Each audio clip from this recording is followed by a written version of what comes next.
Imagine walking into a stadium not to watch a football match, not to hear the roar of fans, but to see 20,000 people working. Imagine the sound of sewing machines replacing the drums of supporters, the smell of fresh bread instead of hot stadium concrete, and the sight of young men and women building their future where trophies once gathered dust. This is not a dream. This is not a political promise. This is a real transformation that happened in Burkina Faso. And at the center of this story stands a young leader who looked at a half-forgotten stadium and saw not an arena for sport, but a factory of hope. A place that could feed families, create dignity, and rewrite the destiny of a nation. This is the story of how Captain Ibrahim Traoré turned an abandoned stadium into 20,000 jobs, and in doing so, gave Burkina Faso a symbol of self-reliance, pride, and possibility. To understand the miracle, we must first go back to the beginning. For years, Burkina Faso carried the scars of unfinished projects. Stadiums, factories, and highways announced with great speeches, only to be abandoned halfway. The people were told these projects would bring jobs, growth, and opportunity. Instead, they became monuments of disappointment. One of the most painful symbols was a stadium built in the capital. Meant to host games, attract visitors, and bring pride to the nation, it instead became a ghost structure. Grass grew between cracks. Concrete walls turned gray with dust. For the youth, hungry for jobs, desperate for opportunities, the stadium was a reminder of failure. Unemployment was suffocating the country. Thousands of young men and women finished school, only to return home with no work. The streets filled with jobless youth, frustration boiling beneath the surface. Families struggled to feed their children. Many dreamed of leaving the country, even if it meant risking their lives across deserts and seas. But where most saw a dead structure, one man saw a sleeping giant. Captain Ibrahim Traoré was not like other leaders. At just his early 30s, he carried the dreams of a new Burkina Faso. He believed leadership was not about promises written on paper, but about action that touched real lives. When he looked at the abandoned stadium, he asked a simple question. Why should a nation cry for jobs when a massive structure is sitting empty? Why build new projects when the tools for progress already exist? His vision was bold, almost unbelievable. Instead of letting the stadium rot, he would turn it into a working hub, a living factory of opportunity. This was not going to be about football. This was going to be about food, clothing, digital skills, carpentry, and trade. Every corner of the stadium would be redesigned for work. Every hall, every seat, every office would serve the people. What was once a monument of failure would become a heartbeat of hope. The plan began with recruiting thousands of youth. The call was simple. Come work. Come build. Come create.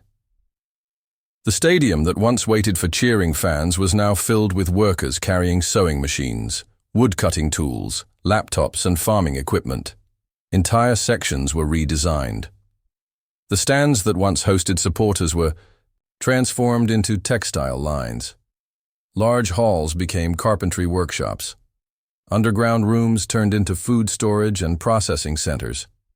The offices were converted into digital labs, where young people learned coding, IT services, and online trade. From morning until evening, the sound of life returned to the stadium. But this time, it was not about goals scored. It was about lives changed. Women who once sat at home jobless now stitched school uniforms, hospital gowns, and affordable clothing for the nation.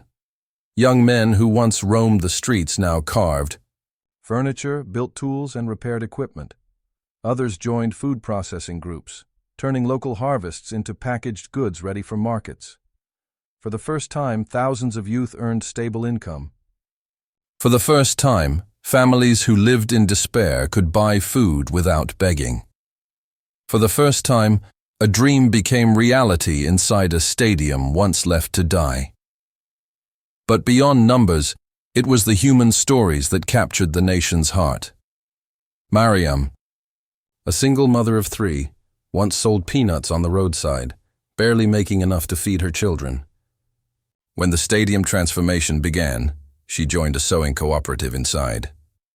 Today, she not only feeds her children, but sends them to school. Her eldest daughter now dreams of becoming a teacher. Then there is Musa, a young man who once thought of leaving for Europe. He had no job, no future, and no hope. When he entered the carpentry workshop inside the stadium, he discovered talent he never knew he had. Now he builds chairs, desks, and doors that are sold across the city. He says he no longer dreams of leaving, because his dream is here, in Burkina Faso. Stories like Mariam's and Musa's are repeated 20,000 times. Every job is not just a wage, it is a rebirth of dignity. It is a father returning home with bread, a mother smiling at her children, a young man refusing to risk his life crossing the sea because he finally has a reason to stay. This is not just about employment, it is about healing the soul of a nation. When 20,000 people start working, the impact spreads far beyond the stadium walls. Local farmers now sell more grain, vegetables, and fruit because workers need food. Traders in the markets report higher sales as families earn more income. Transport services thrive as buses and taxis move people to and from the stadium each day. The money circulating in the economy multiplies, lifting not only the workers, but the entire community. Even schools benefit. As parents earn wages, they send their children back to class. Teachers report rising attendance, and a new generation of educated youth begins to grow. What started as one project in one stadium is now fueling an entire movement of economic revival. The stadium project is more than just economics. It is a symbol that Africa does not need to wait for foreign investors to create solutions. A symbol that with vision, courage, and unity, the impossible becomes possible. Across Africa, millions watched in surprise. How could a young leader, with limited resources, do what many wealthier nations failed to do? How could a stadium, once abandoned, produce jobs for 20,000 people? The answer is simple: leadership rooted in the people. Traoré showed that development is not always about building skyscrapers or mega projects.